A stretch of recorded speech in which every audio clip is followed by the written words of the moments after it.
So hello mga labs no, di ay may sabito diri napitan no. Mga buntagon mi sa alas 5 na abot diri mga labs.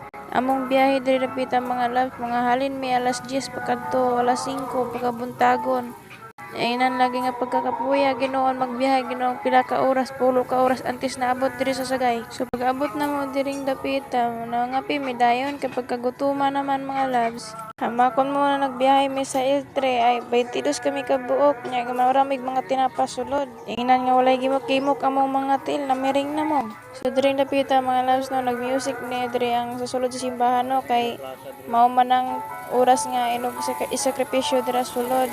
So ako wala kay ko nakasakripisyo kay ulihin na magid mi naabot nya nangapi mi dayon kay gutom na kaayo. Wala gid magbiyahe mga labs no kanang taas kayong oras no nya gumurahon kana bang muka imbis ka mukaon ka nya wala ka giganahan kay tungod kay aircon man yung magkaunan nya kay ludanon man akong tiyan dali ko mahubog anang sakyan ng mga aircon nya akon lang diya wala lagi ko ning kaon pagkaabot na mo mao na ginam mo kaon mura ginang tinapay og kanang kape.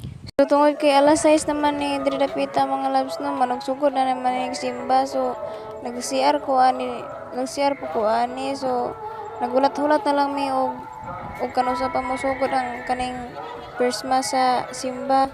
Unang pagkasugod og first mass sa pagsimba mga labs ning sulod mi dayon sa simbahan kay naa pa may mga kauban nga may ipabunyag sa sulod simbahan so ayawan may gulat-hulat so amo ra gihulat kay tungod kay uban namo dili man pwede nga magbiyahe ming tanan so kailangan gid nga magsabay gid mi tanan.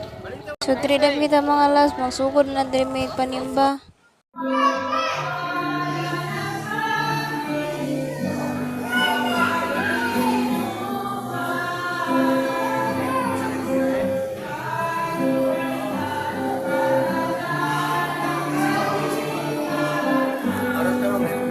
Pwede mabincang ara-ara, isarot lang.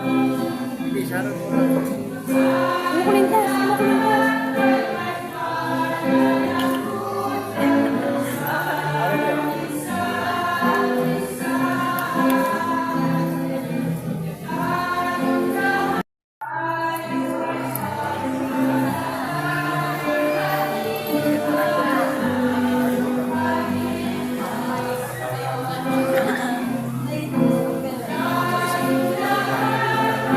So katong video mga labs no, nadili lamang ito halaba kayo kay tungod kay manutapos naman po nga pagsimba ang among pag-video kay lang-alang nga si kag cellphone nga nakasulod simbahan so respeto ra tagamay no.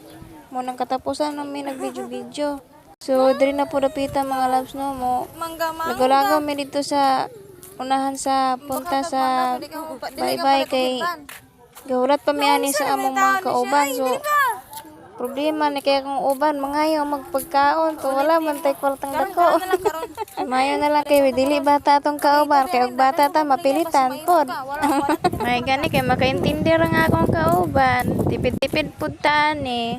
So diyan na pud mi dapit sa bye-bye mga loves. Mao ni akong giingon yung ganiha nga sa punta mi bye-bye mulagaw kay kusog man kayog hangin, nami man kayong hangin dire fresh kayo. Kay dito sa tubangan sa simbahan init man kayo nya wala man may palandungan dito kay puro raman parkingan sa mga salakyan. So maura ni ang akong update sa pag-adto na mo dito sa Bito mga loves no.